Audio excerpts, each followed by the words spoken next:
What up? What up? What up, man? I want to thank everybody for coming in to and joining us on another episode of My Cream Podcast, man. Today I am super hyped. I'm super pumped. We got a special guest. We got a celebrity in the house today, man. We got a celebrity. We got Dr. Tamika Price all the way from Georgia in the house today. Hello, everyone. Hope you all are doing well today. How are you doing, Mr. Patterson? I'm doing great. I'm doing great. I'm excited to have you with us today. Thank you for Um, having me. so look, we ain't gonna waste a whole lot of time. We're gonna jump right into this thing. Okay. Uh, Dr. Price, can you Yes. tell the people just a little bit about yourself, who you are, where you're from, you know, where you grew up at, stuff like that. Okay. Well, I am a Georgia peach, um, homegrown, Southwest Georgia. If you blink, you might miss us. Home of the Miller County Pirates. Colquitt, Georgia is my home where I was born and raised. Um, since I have relocated, I am now in Atlanta, Georgia, but Colquitt will always be my home. And sharing a little bit about my journey, it's an interesting journey. Actually, I talked about some of it in my first book, which is Rediscovering Passion and Purpose in a Crisis. Hold And on now, hold on. You ain't just gonna hit us over the head like that right there now. Come on now. First book, so that means there's more books out there. I'm actually halfway finished with my second book. It's called Rahab's Tears. And it kind of picks up with this second journey of my life, where we've kind of made it through trying to figure out about career, etc. And now we're journeying through, the grown folk stuff. And Okay, okay. so, yeah, so hopefully that one will actually be finished by the end of this month and ready for sale at the beginning of next year. Hopefully, I'll be participating in a national business expo for women beginning in April of next year. So definitely want to have it completed. Yeah, want to have it completed and ready for purchase by the time I go to the first expo in Phoenix next April. So now let me So, ask you this right here now. uh So now we know you. Now we know you from Miller County. You from Colquitt, Georgia. Now that one day you just wake up and all this just came out the sky for you. yes and no. Growing up in a single family home, just me and my mom, growing up in small town USA, you don't really have, you know, big inspirations and so forth. So you're just like, mama went to work, she, made a living. And at the core, that was pretty much what I was taught. And as I got older and I started, expanding my reach in high school, I started kind of journeying and networking with people who were, you know, going to college or they had these different kinds of jobs. And I'm like, well, how did you do that? What did you go to school for? College was something that wasn't really, talked about much. And so I am a first generation college graduate. I'm the Mm. first one in my family with a doctoral degree. And so I would tell anybody networking is very important because not only do you get to just really expand career wise, but sometimes you run into people who actually can help cultivate those dreams. And so for me, my mom, she always believed in me and so forth, but I was able to reach out and expand to other people who can help me to actually carry that dream to the next level. Okay, this is what you need to do to get prepared for college. This is what you need to do to obtain this job and sit on this interview and so forth. And so eventually I came into my own and, started realizing this is the recipe for success for me. Now, that recipe looks different for everybody. And my journey of discovery, which is what inspired me to write my first book, has been about trying to understand who I am at my core. If I took away all of the degrees, the work experience, if I take all of these things away, who am I? What am I passionate about? What am I purpose for? Why am I here? And so when I started really focusing on that, a lot of the things that I started out doing, um, I really don't do a lot of those things anymore, but they are all connected in some sort of way. Being able to um, educate people on different things financially wise, tax laws and those types of things. All of that started with, the desire to do something that I could use numbers with because I always have been a math whiz and So and now being let me ask organized. you this. Let me ask you this. So Mhm. now doing the taxes or being in that industry, was that there before you started your educational empire, or did that come later? It actually came, well, I say later. My bachelor's is in accounting. And Mm. so when I first started college, I honestly didn't know what I wanted to do. I just knew I wanted to do something with numbers. And by the time I finished my second year of college, I said, you know what? I think I'm going to go into accounting because I like numbers, and I'm neat. But when I finished my bachelor's degree, I didn't go right into taxes. I worked in, different areas, and then I decided that I wanted to, um, at the suggestion of my master's degree instructor, take a course sponsored by the FDIC to become a certified Money Smart instructor. And one of Ooh. the things they Oh, did, hold now. Hey, you just dropped some I ain't never heard of, okay? And I've been around for a minute. Now, no, explain that to us. A money it's instructor. it's a course, and it actually was somehow embedded. It's been literally over 10 years ago, almost 15 now. Mhm. That was embedded into my master's degree program at Albany State. Go Rams. Shout out to the Um, Rams. that's right. That's right. That's why I received my master's degree.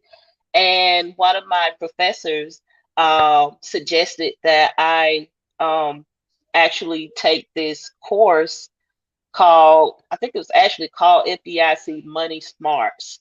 And basically, what they do is they just teach you about, taxes.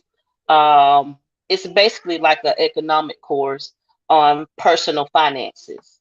Okay. I think it was probably like a 6 week, 8 week course or something like that. And at the end of the course, you're considered a certified FDIC Money Smart instructor, which means I get to go around and teach others, about personal finances and how to prepare taxes and those types of things.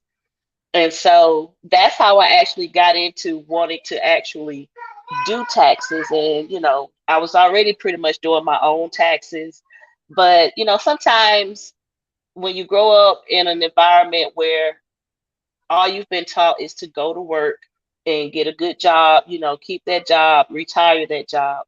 Entrepreneurship is kind of like taboo. It's something that's not really discussed.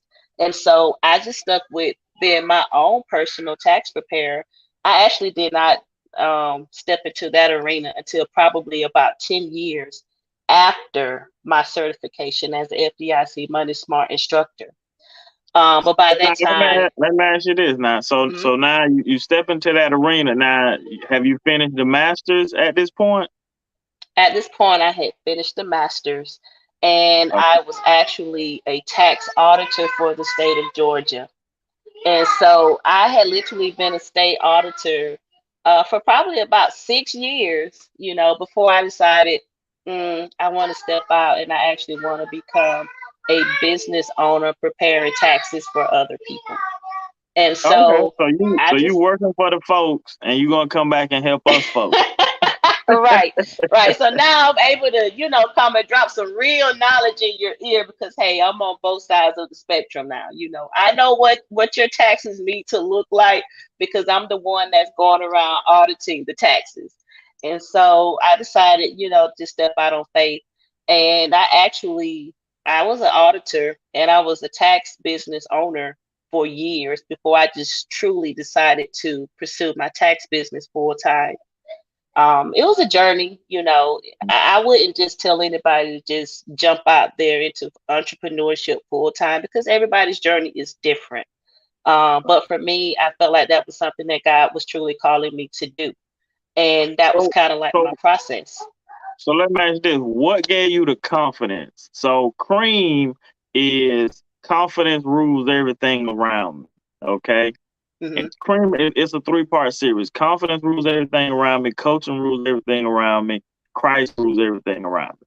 What gave you the confidence to step out there and say, "Man, I can do this"? It took some time.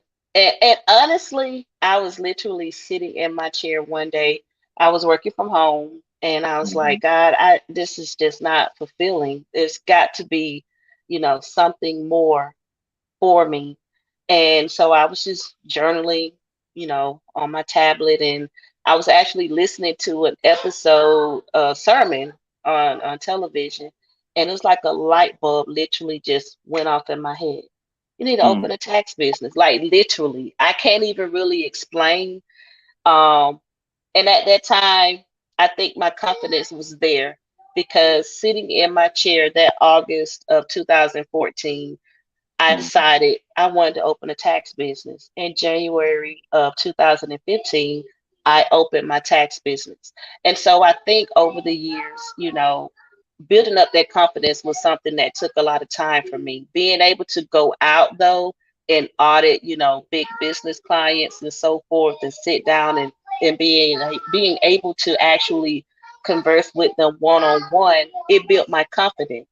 And hey, you need to know your laws. You need to be able to hold conversations with people, be able to look them in the eye, one on one, and say, hey, this is what you need to do. This is not right.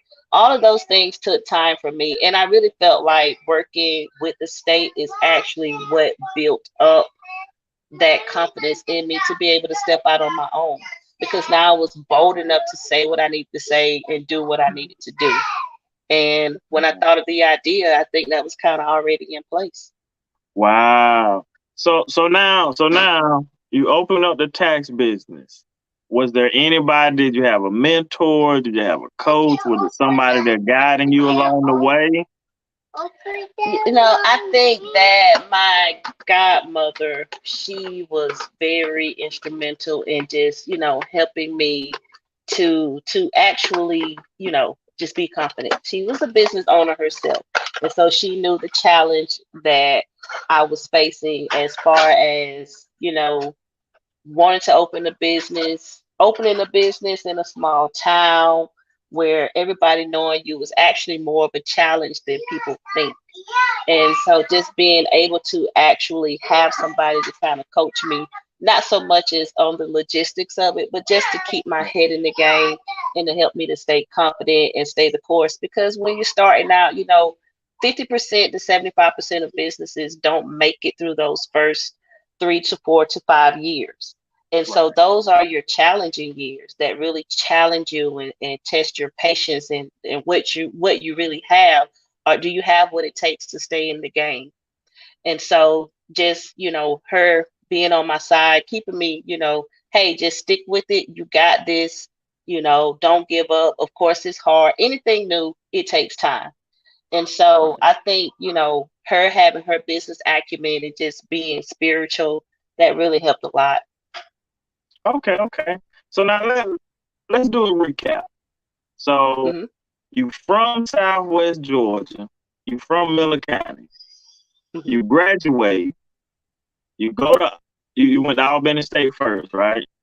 I went to Georgia Southwestern and got Georgia my Southwest. bachelor's, and Got then your back. Albany State. Then Albany State. Then you go work for the man, go work for them folks. Then you leave the folks, you come back, you say, I'm gonna help my folks open up a tax business. Hmm. You got your coaching, you got now at that point, have you started the doctorate degree? Yes. I actually started the doctoral degree, I think 2009 or 10. Um, and I had, it's like everything was just happening at one time because I actually started working as an auditor and I was working on my doctoral degree at the same. I started both of them pretty much around the same time. And Okay. so I was juggling, you know, my full-time job and I was juggling my doctoral degree. And then when I opened up my business, I was still working on my doctoral degree and I was still working full time. And now I have a business. So it's like I was juggling and I was still a single mother, you know. And so it was like I was just juggling so many things at one time. That I Man, was like, God, I just don't know if I'm going to make it. And so you have to have that support system, though. You know, you have to have that support system to stay mentally tough because it can get to be a bit overwhelming. wow. Now that listen. You got a testimony. You got a couple testimonies in there that you can Mhm. go in to any church on Sunday and preach on right You know, people but not ask me, I'm sorry, go ahead. so now like the endurance. Because most people, like, so I use myself for example. I got my bachelor's and then I started on my master's. Mm, And right now I am probably one, maybe 2 semesters from having my MBA. And then I switched out and I said, I want me a teaching degree. You know? And so I started all the way back over, working with the teaching, and then I was like, man, listen, I don't even need no masters no more. So and I don't even know what stopped me, you know. But how did you continue? How did you have the endurance? Like, what's the motivation for you to keep going through all of that? You know, if I would have, what I'm about to say, if I would have had this years ago, I probably could have saved myself a lot of headache. But when you are aligned with your passion and your purpose, God gives you a grace to be able to handle Mm, things. mm, And it was that grace that kept me, you know, because you're talking about a single mother with 3 children, a full-time job, a business, and working on a PhD. And it was like, you know, there were times where I felt like giving up, don't get me wrong. Um, I think that people, you know, when they get tired, they want to quit. But that's when that grace steps in to help you keep going. Right. You know, and I'm talking about there were times, there was literally one time where I sent a message to my district chairperson and I said, I'm done. I quit. I just can't. And she picked up her phone and she called me and she said, Tamika, you're 95% of the way there. The half the battle is literally won. Why are you quitting now? And I said, I'm tired. I just don't feel like I can do anymore. Because, you know, when you're working on a dissertation and you've got 3 or 4, however many committee members, you're trying to satisfy all of them. And I had one that she was just, you know, she was just, she was tough. She was a tough critic. And at that time, I felt like I was just, you know, on the verge of just collapsing, literally. But when you're aligned, and it's so important to be aligned with what God has called you to do, because He will always give you the grace to press through. It doesn't mean that you won't be tired or you won't feel like quitting, but you know, as Philippians 4 and 13 tells us, I can do all things through Christ who strengthens me. And so you have to learn how to lean into his grace and his strength and stop depending so much on your physical attributes or your mental, whatever you have, and just say, Lord, I'm in the middle of this journey. I'm tired. I want to quit, but I'm trying to keep going, and he will meet you halfway. He will meet you whatever point you're at, whether it is halfway or you're just beginning or you're almost at the end. He would meet you there and carry you the rest of the way. And you know, I tell people it was nobody but God that just pulled me through. But when you align yourself with what He's called you to do, you'll be surprised at what you can actually accomplish. You know, because I've told so many people, you know, the stories of how people said I should give up, you know, you shouldn't do this, you've got too many kids, and oh, you're a small town country girl, you can't accomplish those things. And now I have a book, you know, that's on sale in Walmart, you know. I have another book I'm right. halfway through, and a publisher that's actually reached out to me about helping me to publish this book. And it's not even finished, you know. Yeah, I have a That's what I'm talking franchise. about. I have a That's what I'm franchise. talking about. I'm getting ready to start, attending the National Expo to be able to speak to women all over the country and share my story. And so it's like, had I just listened to other people, I can't even think about what all I would have lost, what all I Right. have to lose because I'm still on my journey. And so I would say one thing in addition to that is to learn how to turn off that outside noise.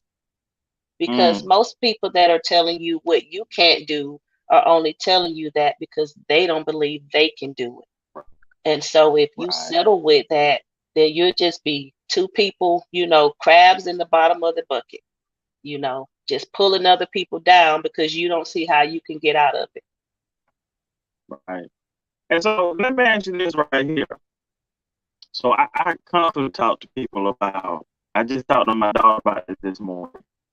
If you understand your gift, the authors will live, love, and lead how to transform your life from ordinary to exceptional. If you find your purpose, then you will find the gift that God gave you. Now, I found mine through my passion. My passion was football.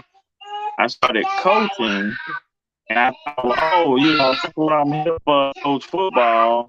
And then I found out that my gift, part of my purpose, let me say my purpose, uh, is to motivate and inspire, and I say motivate, inspire the next generation of leaders. And so Mhm. that's what I've been doing. And all this other stuff came with it. Now, what would you advise people on? How do you find your passion? Let's start with the passion. How do you know what your passion is? But for me, it's things that get me pumped, Um, it's one of those things, and I'm not going to turn this into a Bible class, but I remember a preacher preaching on the sermon about when Mary and Elizabeth were both pregnant, and Mary came to Elizabeth's house, and John hadn't been moving in the womb, and all of a sudden Mary shows up pregnant with Jesus, and all of a sudden Elizabeth's womb begins to jump. And he said, you need to find something that makes your baby leap. What is it that Mm, just, puts fire to you, makes you just wanna, whatever it is. And for me, it's motivating people. Like I get a rush, when people come to me, just wanting encouragement or, needing some type of advice about something. And so I would say your passion is something that, you know, you would do it for free if you never made a dime, you would do it for free and you wouldn't even feel upset or bad about it. It would still give you a sense of fulfillment because that's just what you love to do. And what people don't realize is that, you're giving that passion, but you're also giving talents and gifts to go along with that passion for a reason. And all of that, in a sense, cultivates your purpose. So if it's mm, something that you just enjoy doing, like I say, whether you do it for free or pennies on the dollar, and you get a rush from it, you're excited about it, it gets you pumped. Those are things you're passionate about. And then when you think about what you're passionate about, think about what you're talented at. And I guarantee you will find a way where you can put the two together. right. And that is all a part of your purpose. That's right. So And the other thing to add to that, 'cause I ain't gonna turn this into a Bible class either. But you can be fired from your job, but you can't be fired from your gift because God gave exactly. you that gift, and that gift gonna make room for you on earth. That's You'll right. be able to provide for you and your family, Mhm. and eventually you'll be able to leave an inheritance. So Right. I'm with you on that right now. You And know, people say, and it's true, that knowledge is something that can't be taken away from you. But when you think about your passions, they can't be taken away from you either.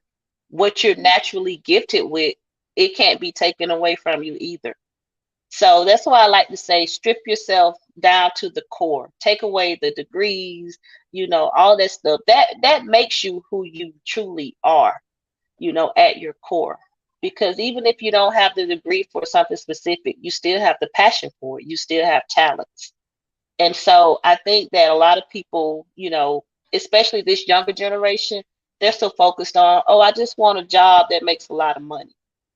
But Right. then as they get older, like us, you start saying that money is, it's okay, but you need peace. You Right. need some peace at night. You want to be able to sleep. It's not all about money. And so I tell people, if you chase your passion, then prosperity will chase you. Because Mm, if it's something you're truly passionate about, you're going to put your all into it because that's what you enjoy doing, you know. And so if the only thing you're chasing is money, then you're setting yourself up for failure because it's right. not, the aspect of life does not truly lie in what you have materialistically, but it's about what lies within you. And so I'm working on an alignment seminar that I would like to do at the end of this month. And one of the things that I'm focused on teaching is helping people to align themselves. You know, think about your passions, go back to the core, of who you truly are, and then start making decisions from that point. Don't make decisions from the outside in, make decisions from the inside out, and then you will see your life unfold in an entirely different direction. Man, listen. We getting some gems dropped from the doc today, man. The doc came on here dropping some gems today.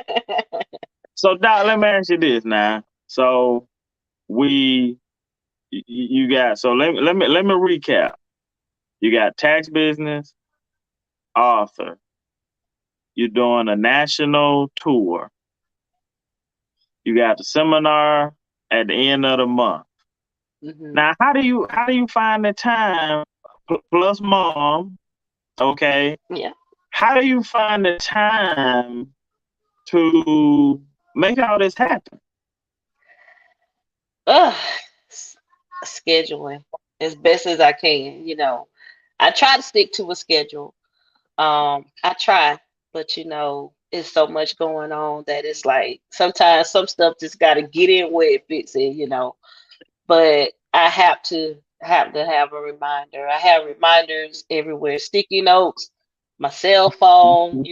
I just have to, my email is going off and I just have to, but I try to stick with the schedule because I tell people that if you don't have some type of structure, you know, it's really not gonna work the way you want it to because you're gonna find yourself just stretched thin because you have so much going on.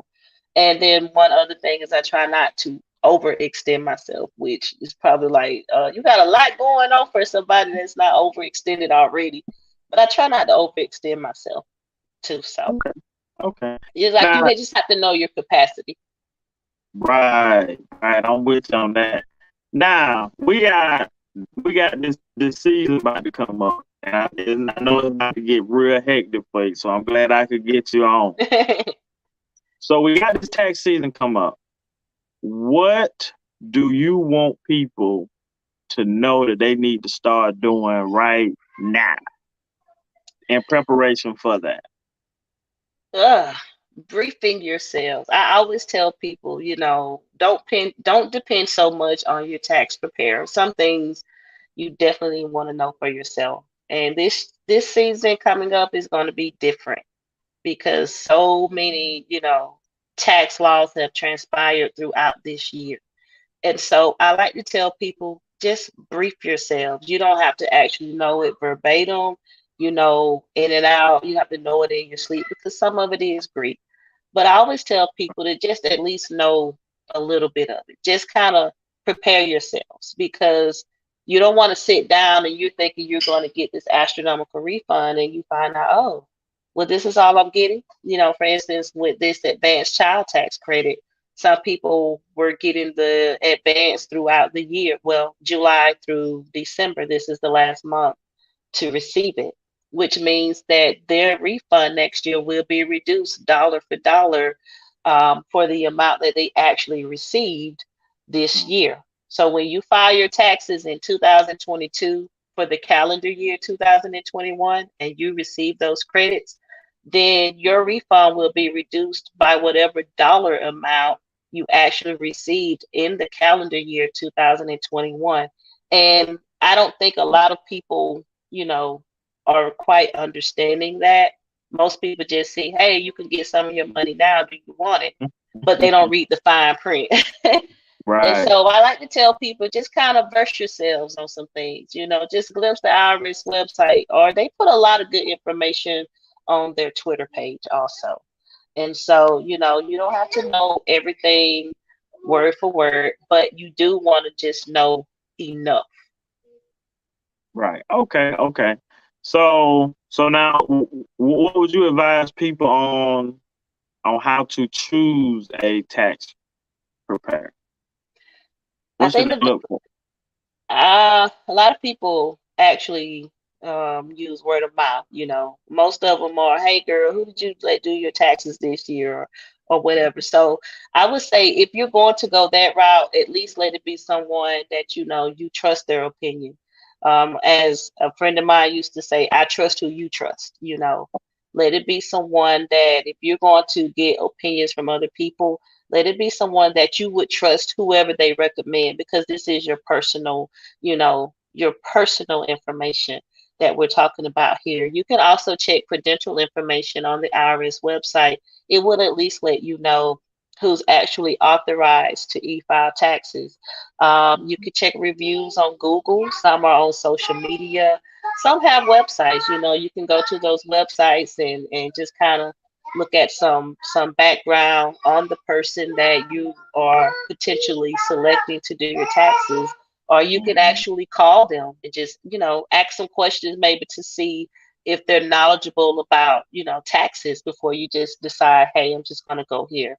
So those are some different ways you can determine who you feel comfortable with preparing your taxes. But most people deal with word of mouth, asking a family friend or someone. But I would say if you go that route, definitely let it be someone that you trust, who they trust, and someone that is serious about their personal business and their personal finances, and that they just won't go anywhere.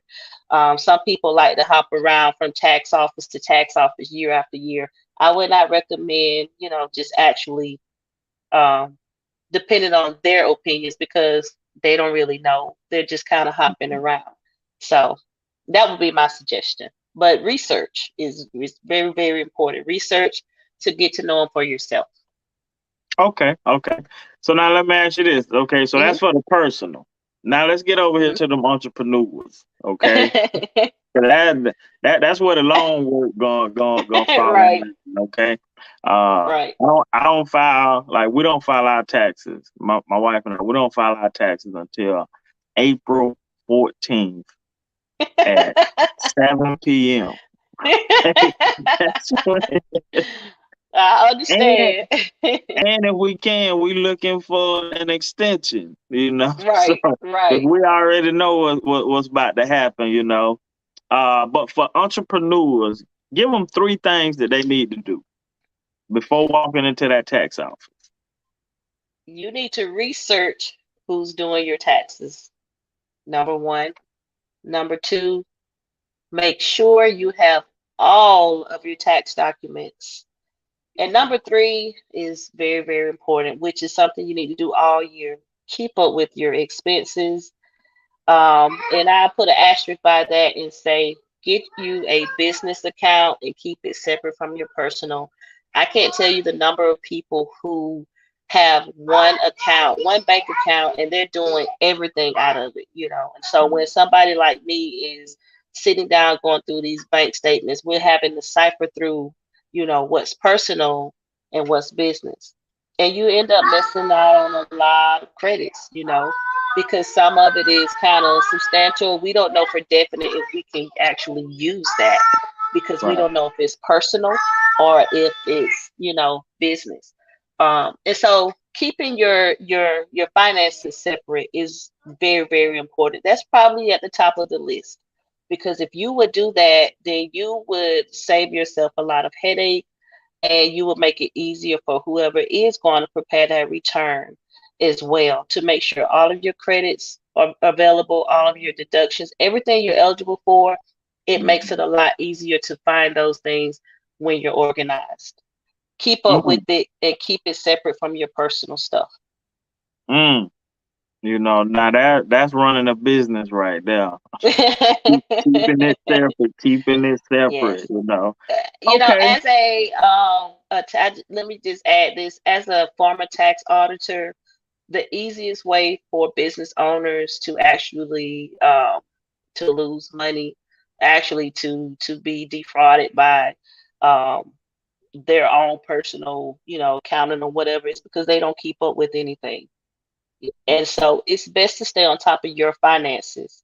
You might not know how to do the return, but keep up with where your money is going, because you don't know who's embezzling money from you if you don't keep up with anything. And we have seen so many cases in the past of people who have lost money because they put too much trust in other people to handle their finances while they were trying to run the business, and they didn't know enough about their own finances to realize that somebody was actually stealing money from them. So Wow. definitely keep that in mind. So that just don't happen in the sports arena. It's everywhere. No, everywhere, yes, definitely. Okay, okay. So, we about to get ready to come to a close here in a minute. And I want to thank you for coming on and like just sharing that knowledge with us, giving some word this morning as well. So like you covered all three, cream, Christ, coaching, and confidence. So you exemplify what cream means and stands for, and cream is a Yep. series of books that I'm putting together right now, and they Cool. should be out in 2022. But Awesome. before I put that series out, I just wanted to bring some people on, and you talked about network earlier. Like my network is huge. Like when I say That's huge, great. it is huge, and I didn't realize how huge it was until I started just putting down people names that I know who are doing Yeah. something, who are successful. And I'm like, man, like let me create a platform to where like people they look at you, but they don't even really Hmm. know how you got there. They don't even really know what you went through.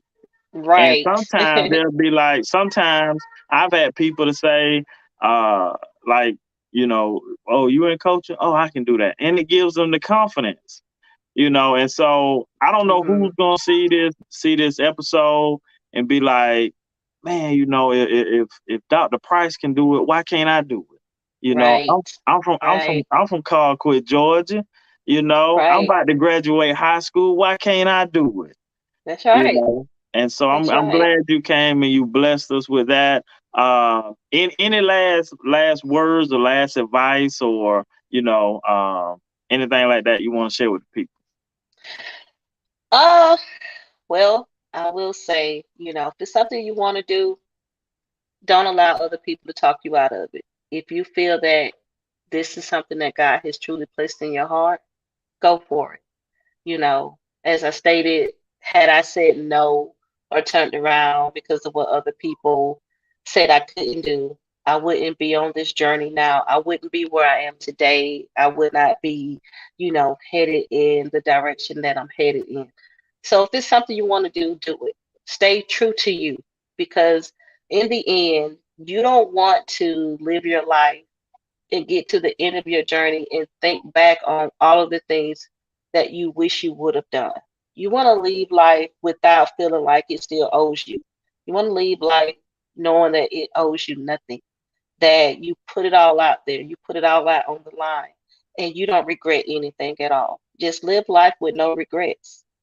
If it doesn't work out, then that just means it wasn't for you, but you can always keep going. Mm. I definitely like that. Definitely like that.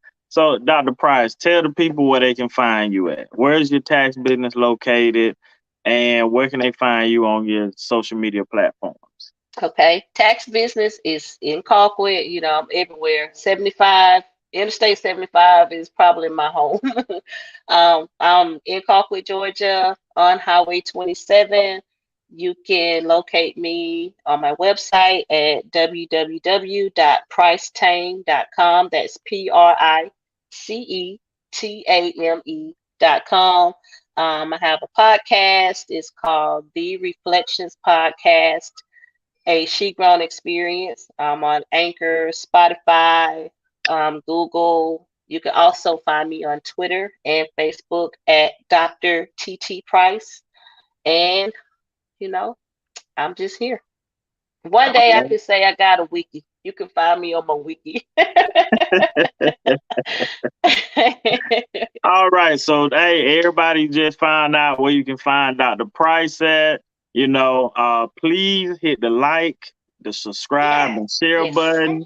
Okay, and please Yes, yes. also you can find us on Anchor.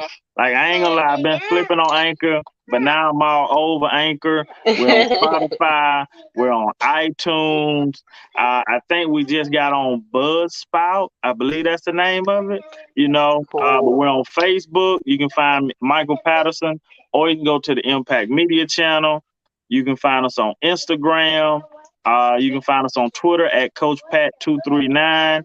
My Instagram handle is, I believe it's at the Impact Group or at Impact Group. That's MMPAK GROUP. And then also you can find this recording on YouTube, and that's at the Impact MMPAK Media channel. So please go there, subscribe, hit the like button, share, all that good stuff. All right, Dr. Price, once again, thank you. Thank you. God bless